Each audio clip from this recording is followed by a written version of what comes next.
నమస్తే. ఇన్నాళ్ళు నన్ను సపోర్ట్ చేస్తూ, ఎంకరేజ్ చేస్తూ మీ ప్రేమని నాకు అందిస్తున్న ప్రతి ఒక్కరికి కృతజ్ఞతలు. అలాగే ఈ వీడియో కూడా ఖచ్చితంగా మీకు ఉపయోగపడుతుంది. లైక్, షేర్ అండ్ సబ్స్క్రైబ్ చేసి మీ సపోర్ట్‌ని నాకు అందించండి. అలాగే ఈ వీడియో పట్ల మీకున్న అభిప్రాయాన్ని కామెంట్ సెక్షన్‌లో కామెంట్ చేసి తెలియజేయండి. ఇప్పుడు వీడియోని చూద్దాం. నమస్తే, వెల్కమ్ టు అవర్ ఛానల్. నేను పద్మిని. ప్రస్తుతంతో పాటు ప్రముఖ ఆధ్యాత్మికవేత్త, ప్రముఖ న్యూమరాలజిస్ట్ లక్ష్మీ నరసింహస్వామి ఉపాసకురాలు శ్రీమతి స్రవంతి గారు మనతో పాటు ఉన్నారు. మాట్లాడదాం. నమస్తే అక్క.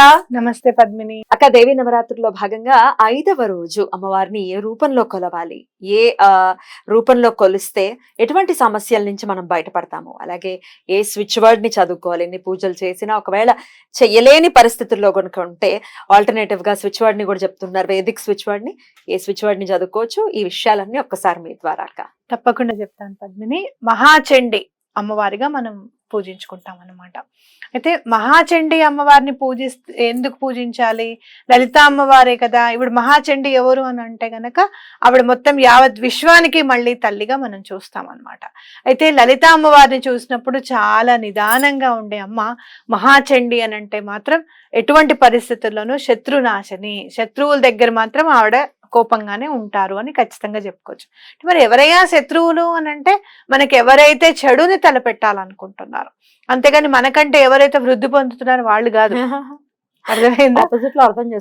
మనకి ఎవరైతే చెడుని తలపెట్టాలనుకుంటున్నారు, మాకు బాగా వాళ్ళ నుంచి మాకు దుష్ట ప్రయోగాలు ఉన్నాయండి, కుళ్ళండి, మేమంటే చాలా ఏడుపు, ఈర్ష, అసూయలు ఉన్నాయి, వాళ్ళకి నరదిష్టి బాగా ఉంది, ఇలాంటివన్నీ కూడా ఉండవన్నమాట అమ్మవారిని పూజిస్తే. మీరు చూస్తే గనక అమ్మవారికి ఎక్కడైనా చెయ్యాలి హోమం అంటే, ఈవెన్ మీరు విజయవాడ కనకదుర్గమ్మ టెంపుల్లో కూడా ప్రతిరోజు మహాచండీ హోమమే చేస్తారు. అంటే ఏంటి, ఎటువంటి పరిస్థితుల్లోనూ చెడు అనేది ఉండకూడదు అని. ఆ చెడు ఉండకూడదు అంటే అమ్మవారు చెడుని సంహరించాల్సిందే. అలా సంహారం జరగాలి అంటే అమ్మవారిని మహాచండీ రూపంలో మనం పూజించాల్సిందే అన్నమాట.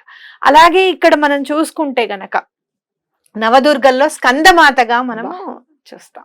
ఇక్కడ ఏంటి అని అంటే మనకి బాగా మనం సుఖంగా సంతోషంగా ఉండాలి అని అంటే గనక ఐశ్వర్యం అనేది కావాలి, మనకి జ్ఞానం అనేది కావాలి. ఎలాంటి ఐశ్వర్యం కావాలి అని అంటే, ఎలాంటి ఐశ్వర్యం కావాలి అనే జ్ఞానాన్ని కూడా మనకి అమ్మవారు ఇవ్వాలి. అలాంటి జ్ఞానాన్ని ఐశ్వర్య ప్రదాత అయిన కుమారస్వామిని అమ్మవారు స్కందుడిని కన్నారు కాబట్టి ఆవిడ స్కందమాత అయ్యారన్న. అంటే కుమారస్వామికి వచ్చిన జ్ఞానం కానివ్వు, ఆ అమ్మవారి నుంచే వచ్చింది. తండ్రికే ప్రణవాన్ని ఆయన ఉపదేశించారు కదా, ప్రబోధించారు కదా. కాబట్టి అలాంటి జ్ఞానవంతమైన బిడ్డలుగా మన బిడ్డలు ఎదగాలి అని అంటే కనుక మనం స్కందమాతని పూజించుకోవాలన్నమాట. ఎక్కడైతే సుబ్రహ్మణ్యేశ్వర స్వామిని పూజిస్తారో అక్కడ ఐశ్వర్యం పరిడవిల్లుతుంది, అష్టైశ్వర్యాలు ఉంటాయని చెప్పుకోవచ్చు. అలాగే సుబ్రహ్మణ్యేశ్వర స్వామికి మహాలక్ష్మి అమ్మవారికి ఆయన అంటే చాలా ఇష్టం అని కూడా, అల్లుడు కదా మురుగన్ చూసి ఎంత ముద్దుగా ఉన్నాడు, మన పిల్లలు ఇద్దామండి అని అందుట ఆవిడ. అది చదివినప్పుడల్లా నాకు అనిపిస్తుంది, తల్లి తల్లే కదా అని అనిపిస్తుంది నాకు.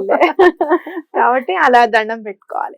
అలాగే మీరు చూస్తే గనక దశమహావిద్యల్లో చూస్తే గనక భువనేశ్వరి అమ్మవారిని మనం కొలుచుకుంటాం.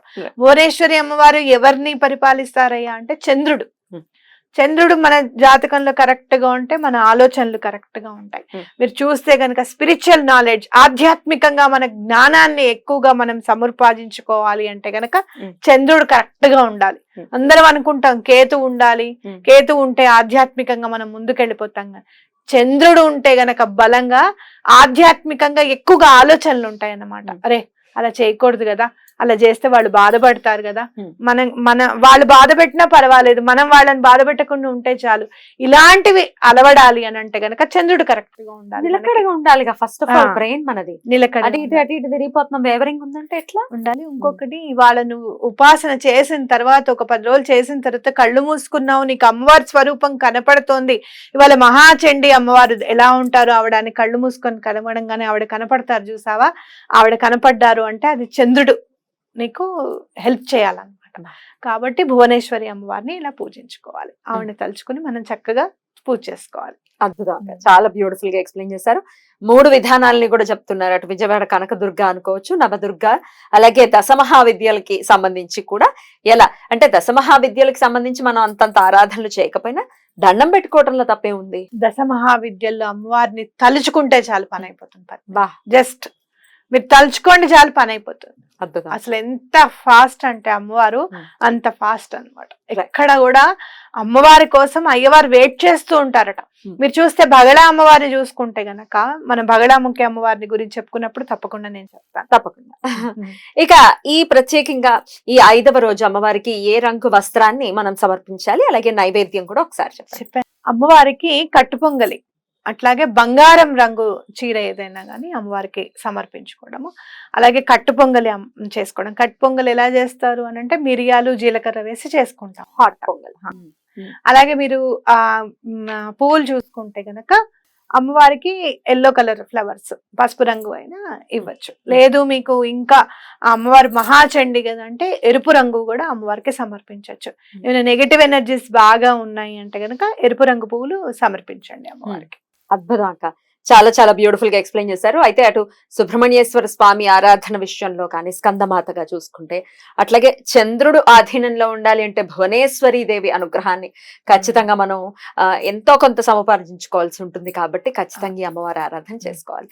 మరి ఈ పూజలు చేస్తున్నా చేయలేకపోయినా స్విచ్ వర్డ్ రూపంలో తత్ఫలితం, పూజ చేసిన ఫలితం మనకి రావాలి అంటే ఏ స్విచ్ వర్డ్ తో అమ్మవారికి దగ్గర అవ్వాలక్క?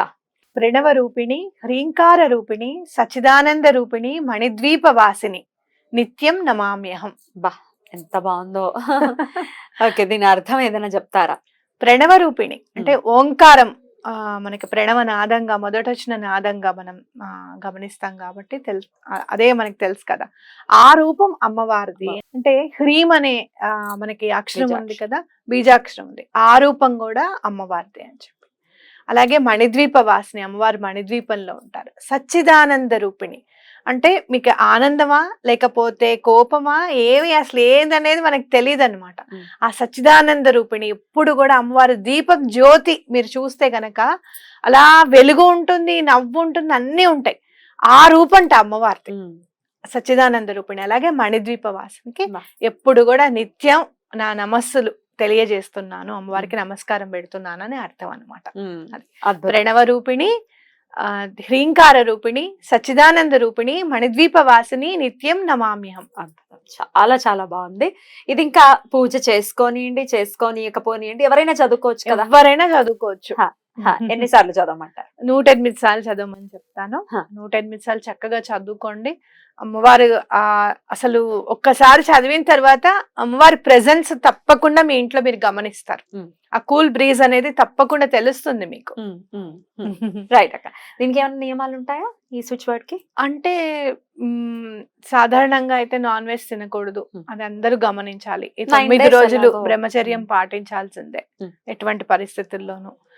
మా వాళ్ళు తింటారమ్మా మేము వండొచ్చా అంటే అట్లాంటివన్నీ పెట్టుకోవద్దు అసలు పొరపాటున కూడా. ఉల్లిపాయ వెల్లుల్లిపాయ కూడా తినకూడదు. ఇవన్నీ ఈ 9 రోజులు పాటించాల్సిన నియమాలు అనమాట. రైట్ అక్క. సో ఈ నియమాలు పాటించాలి. బ్రహ్మచర్యం, నాన్ వెజ్ తినకపోవటం ఇవందరూ డెఫినెట్ గా చేయాల్సింది. ఇంట్లో వండటానికి కూడా వీల్లేదు, అసలు ఆ షాప్ దగ్గర కూడా వెళ్ళొద్దు, అంతే. ఇది బాగుంది. రైట్ అక్క, అద్భుతంగా వివరించారు. చక్కగా స్విచ్ వర్డ్ సహాయంతో కూడా అమ్మవారి అనుగ్రహం. Thank you so very much అక్క. నమస్తే.